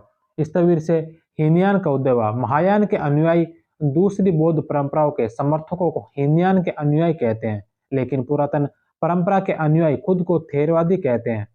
इसका मतलब है कि वे लोग जो पुराने प्रतिष्ठित शिक्षकों, जिन्हें थेर कहते थे, के बताए रास्ते पर चलते हैं। वे भाषिक व सौत्रांतिक हीनयान के प्रमुख संप्रदाय है।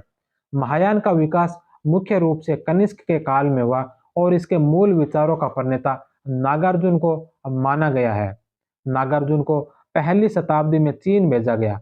बौद्ध धर्म को भारत से बाहर देशों में पहुंचाने में मुख्य भूमिका महायान शाखा की है। नेक्स्ट क्वेश्चन है कि बुद्ध घोष की विशुद्धि मग किस संप्रदाय से संबंधित है? तो बुद्ध घोष की रचना विशुद्धि मग जो यह हीनयान संप्रदाय से संबंधित है। नेक्स्ट क्वेश्चन है कि निम्न कथनों में से कौन सा कथन असत्य है? निम्न कथनों में से कौन सा कथन असत्य कथन है? पहला स्वतांत्रिक और सम्मतीय बौद्ध मत के संप्रदाय है, तो यह सत्य है। सर्वास्तिवादियों के प्रमुख केंद्र कश्मीर व मथुरा में, यह बात भी सही है। सर्वास्तिवादियों का मत था कि संसार के अतीत, वर्तमान और भविष्य की सभी वस्तुओं की सत्ता या अस्तित्व है, यह बात भी सत्य है। सर्वास्तिवाद की प्रमुख भाषा पाली थी, तो इनकी प्रमुख भाषा पाली नहीं बल्कि इनकी प्रमुख भाषा संस्कृत थी। द नंबर ऑप्शन इसका असत्य होगा। सर्वास्तिवाद की प्रमुख भाषा संस्कृत है। सर्वास्तिवादियों का मानना है कि दृग्वस्य फिनोमिना के अवयव क्षणिक नहीं है बल्कि अव्यक्त रूप से सदैव विद्यमान रहते हैं। इनमें अनात्म सिद्धांत और पुद्गल को मान्यता दी गई है। नेक्स्ट क्वेश्चन है कि चार बौद्ध संगीतियों को कालक्रम अनुसार व्यवस्थित कीजिए। चारों बौद्ध संगीतियों को कालक्रम अनुसार व्यवस्थित कीजिए। तो सबसे पहली जो बौद्ध संगीति हुई थी, यह हुई थी राजगृह के अंदर। इसके पश्चात दूसरी बौद्ध संगीति वैशाली में, तीसरी बौद्ध संगीति पाटलिपुत्र में और चौथी बौद्ध संगीति कनिष्क के समय कश्मीर के अंदर हुई थी। तो 4, 2, 1 और 3 बे नंबर ऑप्शन।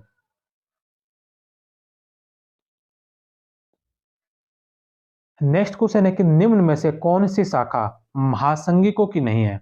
निम्न में से कौन सी शाखा है जो महासंगिकों की शाखा नहीं है? तो वात्स्यपुत्र, यह शाखा महासंगिकों की नहीं है। राजगिरिक, हेमवत और अंधक, ये तीनों शाखाएं महासंगिक की है। निकाय संग्रह के अनुसार अशोक के काल में जो 60,000 तैर्थिक मतावलंबी भिक्षु स्थिरवाद से बहिष्कृत किए गए, वे सब पाटलिपुत्र से जाकर पहले राजगृह और नालंदा में एकत्र हुए। बाद में वे कौशाम्बी चले गए। वहां उन्होंने बुद्ध के परिनिर्वाण के 235 वर्ष बाद अपनी एक संगीति की। उस समय उनसे 9 निकायों का विकास हुआ: हेमवत, राजगिरिक, सिद्धार्थक, पूर्व शैल्य, अपर शैल्य, वाजिर्य, वैतुत्य, अंधक और अन्य महासंगिक। नेक्स्ट क्वेश्चन है कि चार बौद्ध संगीतों की अध्यक्षता करने वाले बौद्ध भिक्षुओं को कालक्रम अनुसार अव्यवस्थित कीजिए। तो पहली बौद्ध संगीति की अध्यक्षता की थी महाकश्यप ने। दूसरी बौद्ध संगीति की अध्यक्षता की थी सरोकामी ने। तीसरी बौद्ध संगीति की अध्यक्षता की थी मोगलीपुत्र तीस ने। और चौथी बौद्ध संगीति की अध्यक्षता की थी वसुमित्र ने। तो 4, 1, 2 और 3 the number option. Next question है कि निम्नलिखित में से कौन सी विशेषताएं महायान बौद्ध मत की है? कौन सी विशेषता है जो महायान बौद्ध मत की है? तो बुद्ध में देवतारोपण, बोधिसत्व के पथ का अनुगमन और मूर्ति उपासना तथा अनुष्ठान, ये सारी विशेषताएं जो महायान बौद्ध मत की है। 1, 2, 3 the number option. Next question है कि महात्मा बुद्ध के एक चाचा जो निर्ग्रंथ संप्रदाय जैन को मानने वाले थे। महात्मा बुद्ध के एक चाचा जो निर्ग्रंथ संप्रदाय जैन को मानने वाले थे, बपसाक्य, ए नंबर ऑप्शन। नेक्स्ट क्वेश्चन है कि नियंगमा कंग्यू साकल गेलुग संप्रदाय किससे संबंधित है? तो ये बौद्धों से संबंधित संप्रदाय है। यह तिब्बती बौद्ध धार्मिक संप्रदाय है, प्रसिद्ध दलाई लामा गेलुन शाखा से, जबकि कर्मापा लामा कंग्यू शाखा से संबंधित है। नेक्स्ट क्वेश्चन है सल्तनत कालीन भारत में बौद्धों की कौन सी शाखा अधिक प्रभावशाली थी? सल्तनत काल के समय भारत के अंदर बौद्धों की कौन सी शाखा अत्यधिक प्रभावशाली थी? तो वह थी वज्रयान शाखा। नेक्स्ट क्वेश्चन है कि व्यापारिक अर्थव्यवस्था, दो कथन है जिसमें पहला है कि व्यापारिक अर्थव्यवस्था महात्मा बुद्ध के समय फूलने फलने लगी थी। तो व्यापारिक अर्थव्यवस्था जो महात्मा बुद्ध के समय फलने फूलने लगी थी, यह बात सही है। दूसरा कि जैनियों ने बड़ी संख्या में कृषि छोड़कर व्यापार को अपनाया। यह बात भी सत्य है, लेकिन ये जो कारण है इस कथन की सही व्याख्या नहीं है। 2 नंबर ऑप्शन ए और आर दोनों सत्य है, लेकिन आर ए की सही व्याख्या नहीं है। नेक्स्ट क्वेश्चन है कि वर्षावास के समाप्त होने पर वह कौन सा समारोह पर्व आयोजित होता था जिसमें बौद्ध भिक्षुओं को वर्षा ऋतु के समय मठों में प्रवास के दौरान किए गए अपराधों को स्वीकारोक्ति का अवसर दिया जाता था। तो वह समारोह होता था जिसे पर्वन कहा जाता था। नेक्स्ट क्वेश्चन है कि महात्मा बुद्ध की प्राचीनतम मूर्ति कहाँ निर्मित की गई थी। महात्मा बुद्ध की प्राचीनतम मूर्ति कहाँ निर्मित की गई थी, तो मथुरा व गांधार में। 6 नंबर ऑप्शन। नेक्स्ट क्वेश्चन है कि स्तूप शब्द का सर्वप्रथम उल्लेख कहाँ मिलता है। स्तूप शब्द का सर्वप्रथम उल्लेख कहाँ मिलता है, ऋग्वेद के अंदर। ए नंबर ऑप्शन। नेक्स्ट क्वेश्चन है कि बौद्ध धर्म के संबंध में निम्नलिखित में से कौन सा कथन असत्य है। बौद्ध धर्म के बारे में कौन सा कथन असत्य कथन है, तो इसमें से असत्य कथन बताना है। पहला है कि महिलाएं भी निर्वाण प्राप्त कर सकती थी। महिलाएं भी निर्वाण प्राप्त कर सकती थी, यह सही है। ज्येष्ठ भिक्षुणियों के लिए थेरी शब्द इस्तेमाल होता था। ज्येष्ठ भिक्षुणियों के लिए थेरी शब्द का इस्तेमाल होता था। भिक्षुणियों के लिए पृथक मठ या विहार होते थे। बौद्ध संघ में शामिल होने वाली प्रथम महिला माया थी। तो प्रथम महिला माया नहीं थी। माया जो थी यह महात्मा बुद्ध की माँ का नाम था, जिनकी मृत्यु से महात्मा बुद्ध के जन्म के 7 दिन बाद ही हो गई थी। तो ड नंबर ऑप्शन इसका गलत होगा। महात्मा बुद्ध की माँ का नाम माया या महामाया देवी था, जो कोल्य वंश की थी। उनकी मृत्यु सिद्धार्थ के जन्म के कुछ दिनों पश्चात ही हो गई थी। बुद्ध का लालन पालन उनकी मौसी या विमाता प्रजापति या महाप्रजापति गौतमी, जो महात्मा बुद्ध की माता की बहन व सुद्धोधन की दूसरी पत्नी थी, ने किया। आनंद के कहने पर बुद्ध ने वैशाली में महिलाओं को संघ में प्रवेश की अनुमति दी, और प्रजापति गौतमी पहली महिला थी जो बौद्ध संघ में शामिल हुई। आनंद बुद्ध के प्रिय शिष्य और चचेरे भाई थे। आनंद के पिता अमितोदन सुद्धोधन के भाई थे। नेक्स्ट क्वेश्चन है कि हीनयान संप्रदाय का सबसे विशाल शैलकृत चैत्य कहाँ स्थित है। हीनयान संप्रदाय का सबसे विशाल शैलकृत चैत्य कहाँ स्थित है, तो ककारले के अंदर। नेक्स्ट क्वेश्चन है कि निम्नलिखित में से कौन से कथन सत्य कथन है। पहला है कि नालंदा विश्वविद्यालय की स्थापना पाल नरेश धर्मपाल ने की थी। तो नालंदा विश्वविद्यालय की जो स्थापना की थी यह पाल नरेश धर्मपाल ने नहीं, बल्कि इसकी स्थापना की थी कुमार गुप्त ने। तो पहला ही ऑप्शन इसका गलत होगा। दूसरा कि यह बौद्ध दर्शन के लिए प्रसिद्ध था, तो यह बात सही है। तीसरा कि 12वीं शताब्दी के अंत तक नालंदा महाविहार का पतन हो गया था, यह भी सत्य है। नालंदा के पतन का एक प्रमुख कारण राजकीय परिचय मिलना बंद हुआ था। तो 2, 3 और 4 सही है, एक जो इसका गलत है। सत्य कथन 2, 3 और 4। नालंदा विश्वविद्यालय की स्थापना 5वीं सदी में कुमारगुप्त प्रथम ने की थी।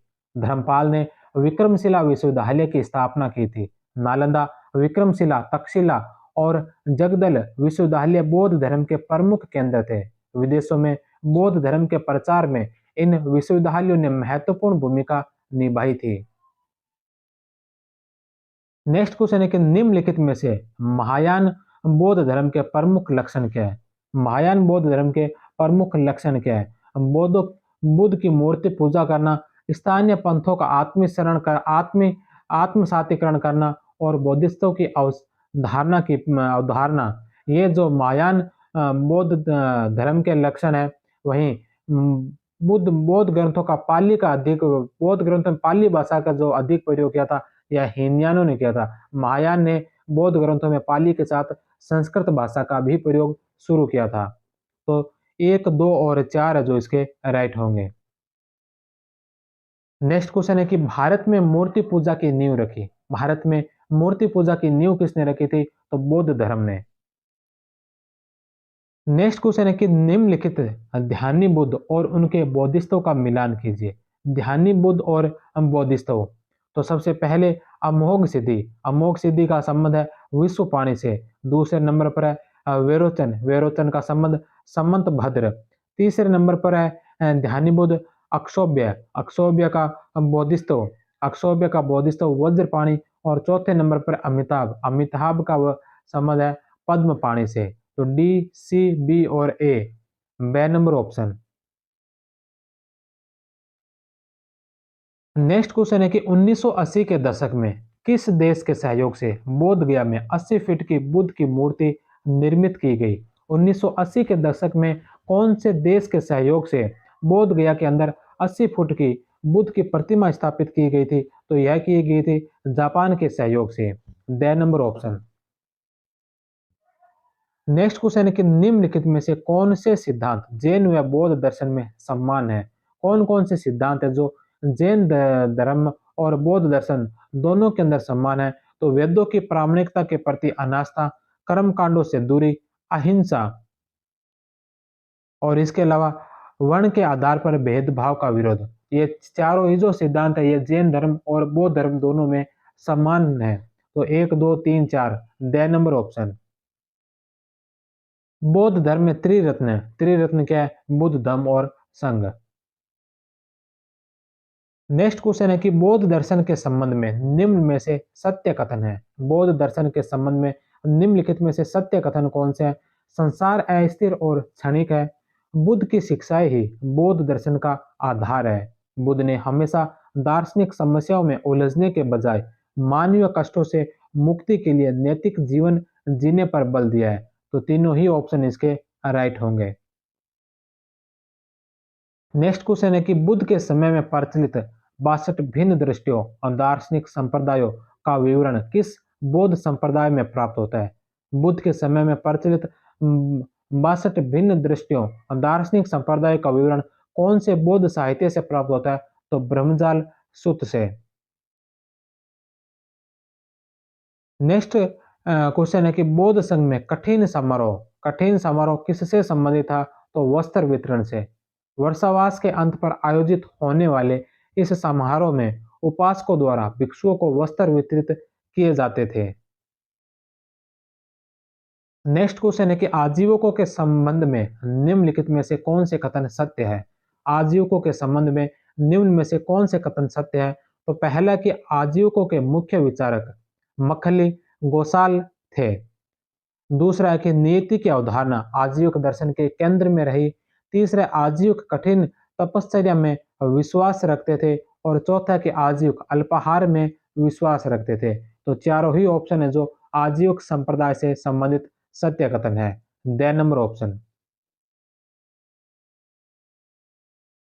आजीविक संप्रदाय के सबसे प्रसिद्ध विचारक मखली गोसाल थे।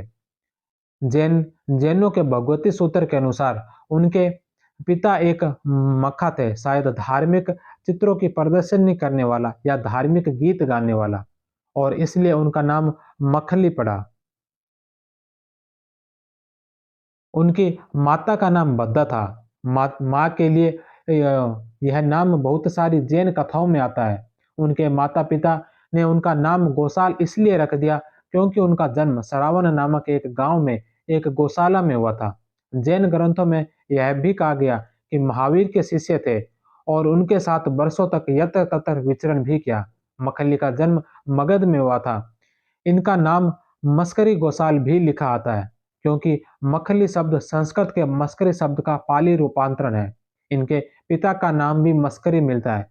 महावीर व मखली गोसाल की पहली बार नालंदा में मुलाकात हुई थी। नियति की अवधारणा आजीविक दर्शन के केंद्र में थी, जिसके द्वारा अंततः सभी कुछ निर्धारित होता। वे कर्म और पुनर्जन्म को स्वीकार तो करते थे किंतु इनमें मानवीय हस्तक्षेप की कोई भूमिका नहीं थी क्योंकि आत्मा का मार्ग हजारों वर्षों के लिए पूर्व निर्धारित रहता था। आजीविक संप्रदाय से जुड़ी स्थायी सभाएं होती थी जहां इनके अनुष्ठान एवं उपदेश इत्यादि सामुदायिक रूप से आयोजित की जाती थी। आजीविक मतावलंबी कठिन तपस्या में विश्वास करते हैं। उनके द्वारा अत्यंत अल्प मात्रा में आहार लेने की मान्यता है। हालांकि बौद्ध स्रोत उन पर यह आरोप लगाते हैं कि वे छिपकर भोजन कर लिया करते थे। उन्होंने भी अहिंसा पर बल दिया किंतु निश्चित रूप से जैनियों की तुलना में कम, क्योंकि भगवती सूत्र के अनुसार उन्हें मांसाहारी भोजन की अनुमति थी। उनका संपूर्ण नग्नता में विश्वास था, किंतु जैन ग्रंथों में उन पर आरोप लगाया गया कि ब्रह्मचर्य का वे उल्लंघन करते थे। आजीविक संप्रदाय में वर्ग या जाति के आधार पर कोई विभाजन नहीं किया जाता था, क्योंकि इस संप्रदाय के मुनि और जन सामान्य समाज के सभी तबकों से आते हैं। मखली गोसाल के द्वारा श्रावस्ती में आजीविक मत के मुख्य केंद्र के रूप में हाला हला नाम की एक कुम्हारिन के घर का उपयोग किया जाता है। कौशल के राजा प्रसेनजीत भी आजीविक संप्रदाय के एक संरक्षक थे। राजकीय संरक्षण के अतिरिक्त राजकीय संरक्षण के अतिरिक्त नगरीय व्यवसायी समुदाय आजीविक परंपरा के मुख्य सदस्य थे। अंगुत्तर निकाय में बुद्ध मखली गोसाल का वर्णन करते हुए कहते हैं कि वह एक मूर्ख व्यक्ति है और किसी भी अन्य व्यक्ति से अधिक ईश्वर और मनुष्य के दुख का वे कारण बने। वह ऐसे मछुआरों के समान है जो नदी के मुहाने पर अपने जाल बिछाकर अधिक से अधिक मछलियों को पकड़ता है और उन्हें नष्ट कर देता है। भगवती सूत्र में मखली गोसाल और महावीर के बीच हुए हिंसक संघर्ष का उल्लेख मिलता है। गोसाल ने तीर्थंकर को अपनी शक्तियों से नाश करने का असफल प्रयास किया है। दिव्यावदान में आर्यों के राज दरबार में एक आजीवक भविष्यवक्ता की कथा की गई है, जिसने अशोक के चमत्कारी भविष्य की घोषणा की थी। बराबर पहाड़ियों में अशोक ने कुछ गुफाओं में आजीविक संप्रदायों को दान में दी थी। नोट किसी भी व्याख्या में इटालिक में लिखे गए शब्द यानी कि टेढ़े शब्द उस स्रोत के नहीं है जिसका नाम नीचे दिया गया है। तो इस व्याख्या के अंदर जो इटालिक अर्थात जो टेढ़े जो शब्द लिखे हैं, ये जो शब्द है इस जो ये स्रोत दे रखा है प्राचीन और पूर्व मध्यकालीन भारत का इतिहास, इस स्रोत से नहीं लिए गए बल्कि सर ने अपनी तरफ से जो जोड़े थे।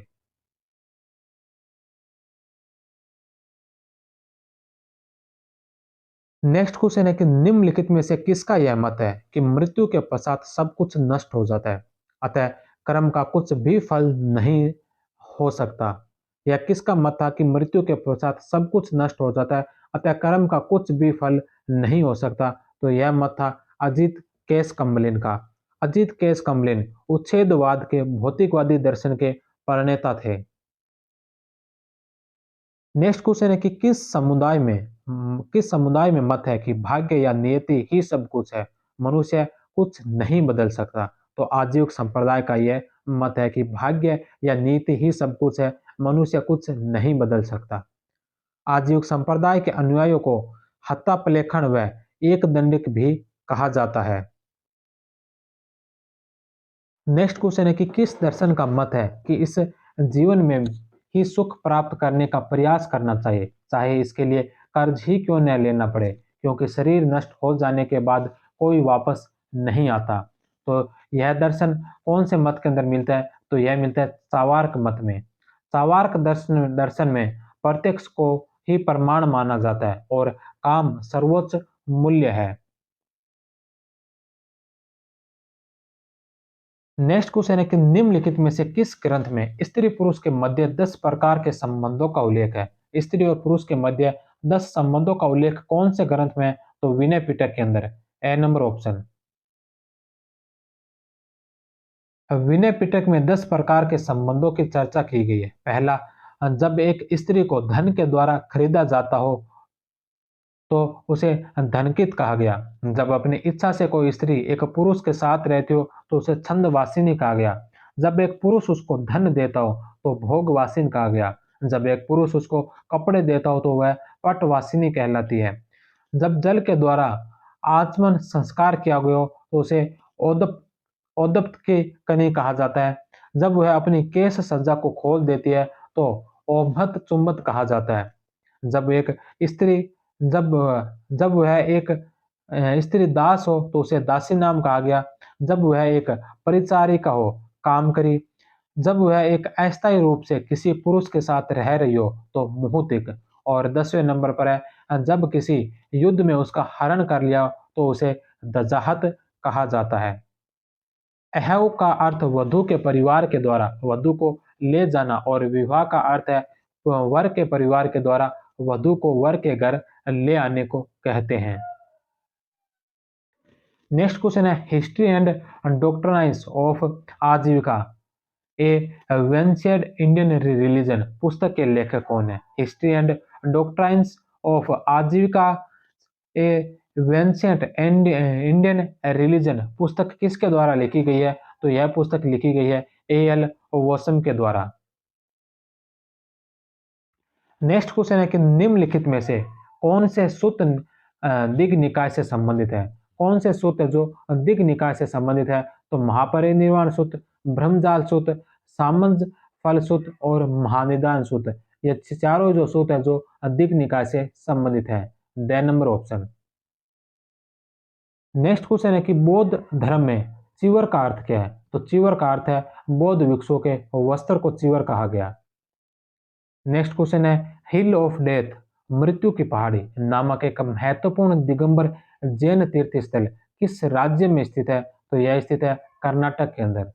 कर्नाटक के हासन जिले में स्थित यह जगह सिपलकरल हिल या विषाद में पहाड़ी चंद्रगिरी और विंध्यगिरी पहाड़ियों पर स्थित है। मान्यता अनुसार भद्रबाहु और चंद्रगुप्त मौर्य की मृत्यु की रस्म यहीं हुई थी। नेक्स्ट क्वेश्चन है कि आजीविकों के बारे में निम्नलिखित कथनों पर विचार कीजिए। आजीविकों के बारे में निम्नलिखित कथनों पर विचार कीजिए। पहला कथन है कि वह नीति की अटलता में विश्वास करते हैं। उन्होंने जाति के आधार पर भेदभाव नहीं किया है। तो दोनों कथन ही इसके सत्य कथन है। नेक्स्ट क्वेश्चन है कि बौद्ध धर्म हिंदू धर्म का सुंदर प्रतिबिंब है। यह बात किसने कही? किसने कहा कि बौद्ध धर्म है जो हिंदू धर्म का सुंदर प्रतिबिंब है? तो यह बात कही थी कार्ल बर्थ के द्वारा। ए नंबर ऑप्शन। प्रसिद्ध तीर्थ स्थल बावन गंजा जो मध्य प्रदेश में किसकी मूर्ति स्थित है? प्रसिद्ध तीर्थ स्थल बावन गंजा मध्य प्रदेश में किसकी मूर्ति स्थित है? तो इसमें मूर्ति है ऋषभ देव की। नेक्स्ट क्वेश्चन है कि निम्नलिखित में से किस बोधिसत्व के हाथ में नग्न खड़ग एवं दूसरे हाथ में पुस्तक रहती है? कौन से बोधिसत्व के हाथ में नग्न खड़ग और दूसरे हाथ में पुस्तक रहती है? तो मंजूश्री। मंजूश्री के दाएं हाथ में ज्ञान बुद्धिमत्ता की तलवार स्वॉर्ड ऑफ विस्डम और बाएं हाथ में पुस्तक या पांडुलिपि रहती है। नेक्स्ट क्वेश्चन है कि निम्नलिखित युग्मों में से कौन सा सुमेलित है? तो निम्नलिखित युग्मों में से कौन कौन से युग्म है जो सुमेलित है? पहला कि तारा तारा जो वज्रयान शाखा से संबंध है और मैत्रेय का संबंध महायान शाखा से है। तो पहला और दूसरा दोनों सत्य है। पतिमोक्ष पतिमोक्ष का जो बौद्ध संघ में प्रवेश करने की प्रक्रिया को नहीं कहते हैं। 3 नंबर ऑप्शन गलत है, सो सुमेलित नहीं है। तो 1 और 2 सुमेलित है। बे नंबर ऑप्शन। नेक्स्ट क्वेश्चन है कि सांची के प्राचीन स्थल के संरक्षण के लिए किस शासक ने धन उपलब्ध करवाया था? सांची के प्राचीन स्थल के संरक्षण के लिए कौन से शासक ने जो धन उपलब्ध करवाया था? तो यह करवाया था उपयुक्त में से एक से अधिक अर्थात भोपाल के शासिका शाहजहां बेगम ने व उनकी उत्तराधिकारी सुल्तानजा बेगम ने इस प्राचीन स्थल से रख रखाव के लिए धन दिया था। भोपाल की नवाब शाहजहां बेगम जो 1868 से 1901 तक शासक रही थी कि आत्मकथा सताज उल इकबाल तारीख भोपाल से का अनुवाद 1876 में एच.डी. बारस्टो ने किया था। तो सांची के स्तूप में जो धन उपलब्ध कराया था वह सुल्तानजहाँ बेगम और शाहजहां बेगम दोनों ने करवाया था। नेक्स्ट क्वेश्चन है कि बौद्ध मत की परिषदें आयोजित हुई। बौद्ध मत की परिषदें आयोजित हुई बौद्ध ग्रंथों के संकलन और विवादों के निवारण के लिए।